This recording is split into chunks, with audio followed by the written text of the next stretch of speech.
YouTube. It has been a minute, as it always has. So much has been going on lately. I've been pretty busy. I was laid off and then I went back to work. There was a really weird kind of transitional period there, and now we're back open for full service. So I'm back at work full time, which is really good.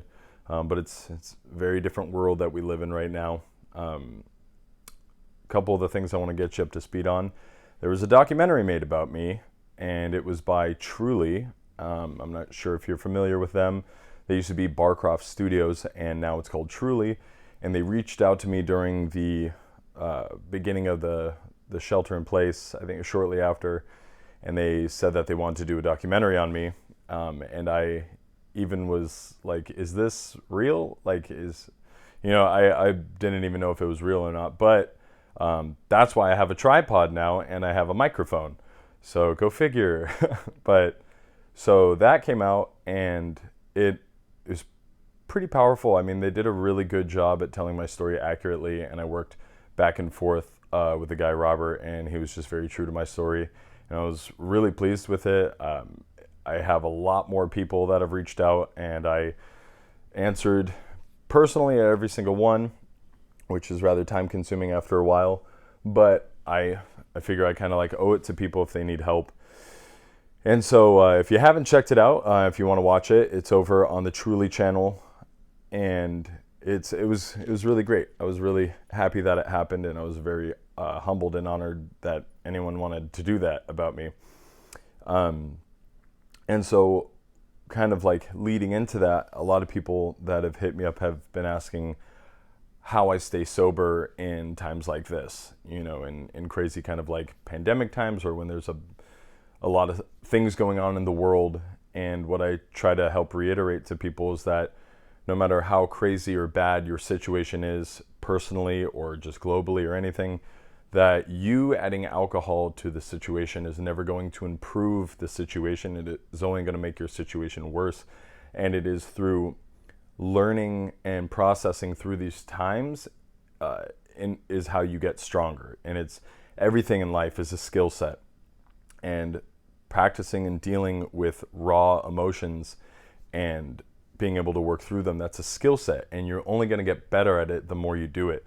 So you can't keep, falling back and leaning on alcohol as a crutch, because it's in the moment you think this is going to help, but it never does. If you look at your track record and how many times you've wanted to get sober or attempted to get sober, you're always led back to that beginning point where you don't want to be drinking. And so it's with a little bit of progress, for whatever reason, it's very easy to forget that. And then you want to go back to the thing that led you to the problem point in the beginning. But something that I've come to learn because I'm just a dude, I'm just a normal guy that I'm just learning as I go along and adapting. And so something I've really learned more so in like this last year is that drinking and just drinking is actually rarely the problem. It's usually the byproduct of some kind of trauma or something that's eating you up. And it's almost the feeling of where you're at rest, where why do I have to change what I'm feeling right now? And so with all the people that I talk to and I try to help, I say, what is it deep down that you're trying to run from or you're trying to numb? And they always have an answer. They always know what it is. And it could be, honestly, like a myriad of things. And I don't want to give away any things that people have said.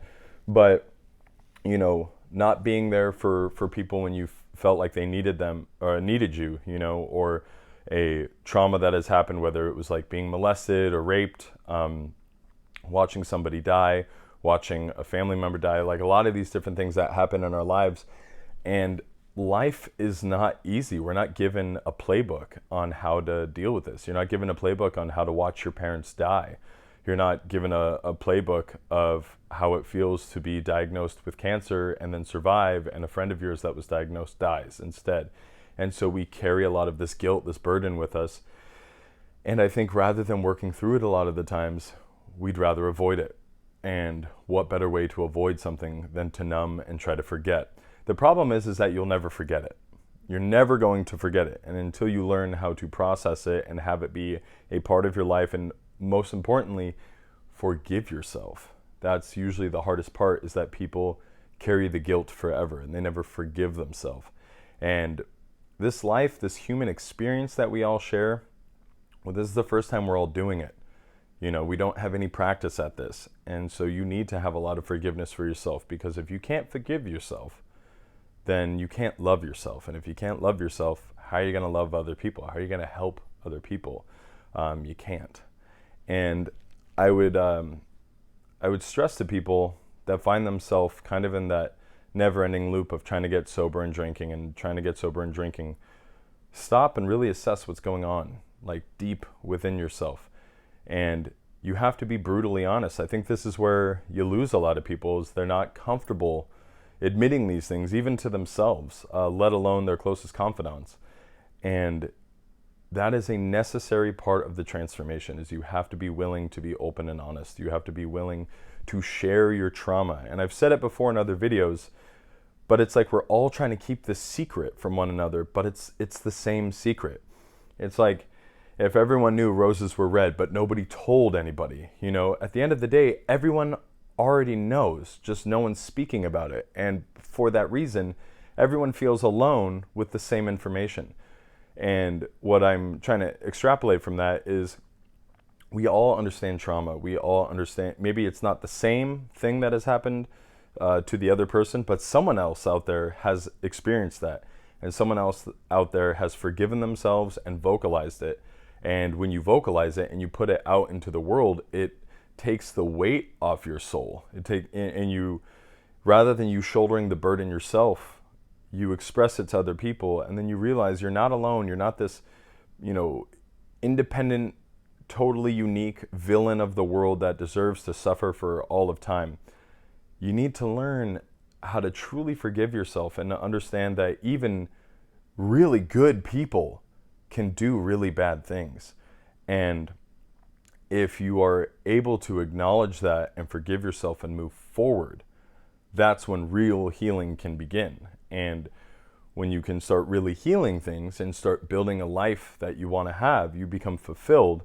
And then that thing that you were constantly trying to medicate and run from and numb is no longer there in the way that it was. You know, now it's acknowledged and we know what we need to work on.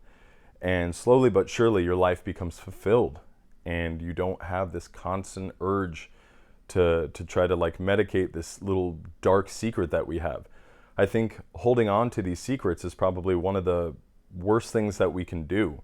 And I try to live my life as open and honestly as possible. And a lot of people will say that it's like, that's so brave of you, or like, I wish I could do that. And the thing is that you can, because ultimately it's the easier route. It just doesn't feel like it's easy when you're on the other side, when you're always looking into it and being like, God, I wish I could do that.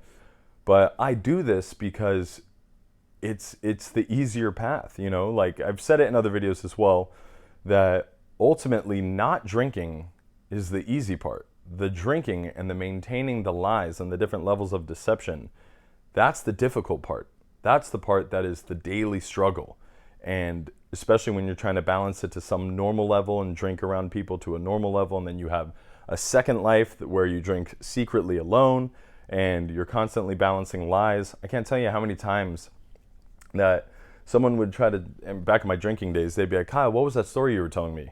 And I was like, oh, well, which one? And then they'd have to give me a little bit. Remember, you know, the guy walked in, it's when you're working over here. I'm like, oh, yeah.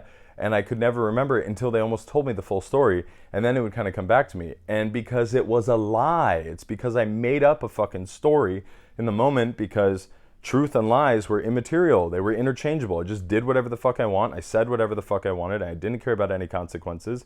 And that sucked, because even when you do finally remember it and then you retell it, being on this side now, when I see that happen, I'm like, this person just fucking lying through their teeth. You don't think that they see that because you eventually cling on to the story and then you repeat it back. But people notice that, you know, and then that means at the end of the day, the only person that you're deceiving, that you're pulling the wool over the eyes of, is yourself. So you're only imprisoning yourself to your own bullshit. That's why when you do become open and honest, this fear of rejection people are already going to reject you based off your lies. Like, you're not going to have this deep personal connection, even if you think you have it. In the back of their mind, they see what you are. You know, you're a liar and you're manipulative and you're not true to your word. And, you know, especially when you fall into this trap that I have in the past, that oh, I'm sorry, I lost my train of thought there for a second. Oh yeah, that nothing becomes your fault. That nothing is your fault. You know, like, someone asks you to help them on Saturday, and then Friday night comes around and you drank a lot, and then you're like already thinking in your head, oh, I could probably think out a way to get out of this, and so you do. But that becomes this pattern where no matter what, nothing is ever your fault. You don't have any accountability, and you know, it's so much more respectable for someone to text you saying, hey, I'm sorry, I actually feel like shit. I can still come and help you, but it would be really appreciative if I didn't have to. I know I said I would. You know, when you admit the fault, you humanize with them, they're more likely to understand that and, you know, be like, hey, yeah, it sucks, but whatever, thanks, I appreciate you being honest. Rather than saying, oh, dude, I was on my way, my car's not starting right now, and I took it over to the body shop, and then someone else came in, and then they had like a wreck, and their mom's in the hospital, so I let them go ahead. It just is always this kind of like bullshit narrative that like always takes the place of honesty, and it gets to the point where people just cut you out. They don't fucking give a shit anymore, you know? And when you're open and honest and you're sober, it's easier, man. It's just so much easier. It's just that part of the alcoholic mind that doesn't want to let go of the act of alcoholism, so it tries to convince you that it's harder. And in the beginning, it might feel harder because it's a skill that you haven't practiced. You haven't practiced being open. You haven't practiced being vulnerable, and you haven't practiced having, you know, strict rules for who you allow in your life. Because when you do that, the people that you are speaking with, you know that they're going to listen with an open heart, rather than just being like, hey, I'm going to tell this shit to all the friends that I currently have. Because if you're in the midst and the thick of your drinking, you need to admit that you're an alcoholic and spread that knowledge like a shockwave throughout your friend group. And the people that ebb away are the people that you don't need to worry about being, you know, trying to get your story across. It's the people that stay. It's the people that admire you for your honesty and that they want to listen and they want to help. Those are the people that you practice being open and honest with. And I'm not some guru or anything like that. This is just what I've experienced in my life, and I can say that it has objectively worked, and it has worked for the people that I have tried to help, and, you know, I advise them to do this as well. And then they get back to me, you know, 6 months, a year. I have a couple people that I've been working with that are over a year sober now, and they say life is night and day. That some friends did end up having to go, but the majority of them stayed, and they have deeper relationships with people, and they don't find the urges to drink so much. And there might be some things here and there that trigger them, but that's when you have that moment with yourself where you say, because these things are bad right now is not an excuse for me to fall back on drinking, because all that will do is push me further back and make this situation worse. So no matter what happens in your life, even if it's terrible, looking at that and going, drinking on top of this will make this worse. Do I want this to be worse? And the answer should always be no. I feel bad because I always, you know, I have really good follower interaction. People comment a lot and they, you know, say really nice things and they ask questions. A lot of them I've answered them in previous videos, but what am I going to do? Say, hey, go rifle through 35 plus videos, you know, but I just don't post so frequently. And I did talk about in that one of my most recent videos of if I was the right voice to be doing this anymore. And I do want to post more recently or frequently, and maybe this tripod setup with the microphone might help a little bit. And then one thing I want to touch base on before I let you guys go is this horrible fucking thing that happened with George Floyd. And there's a lot of misinformation going around there. If you want to know where I stand on that, Black Lives Matter, 110%. And I think that it's weird that if someone thinks all lives matter, why they would have any hang up towards that. It's kind of like someone saying, like, all food matters, and someone is saying, well, peaches matter. You should be able to say, yes, peaches matter, but it doesn't have to be all food right now, because the peaches are the one that need the help. The best analogy that I heard was, if a house is on fire, you don't say, well, water all the houses. The one that's on fire right now is the one that actively needs the water. But we can agree, and we know that all the houses matter, obviously. But right now, this is the one that needs the help. A lot of the misinformation I've been seeing going on right now, especially because I have friends and family that politically we disagree very much so. But you have people in your life that you love regardless of how wrong you think their beliefs are. And that's another skill set you have to be able to work with. And sometimes there's a deal breaker there, but the whole idea of defunding the police and people saying, now we're not going to have police forces anymore, like, that's not the case. It's talking about, not having the police officers be the only ones in our society that is this social network catch-all of, no matter what is going on, always having a police officer show up. And it's kind of crazy to me that it kind of took us that long to think about this, where, like, if there's a crazy person outside, you would call people that are mental health professionals that can come and deal with them. Or if it's a drug issue, I've always thought that with drugs, it needs to be a health issue, right?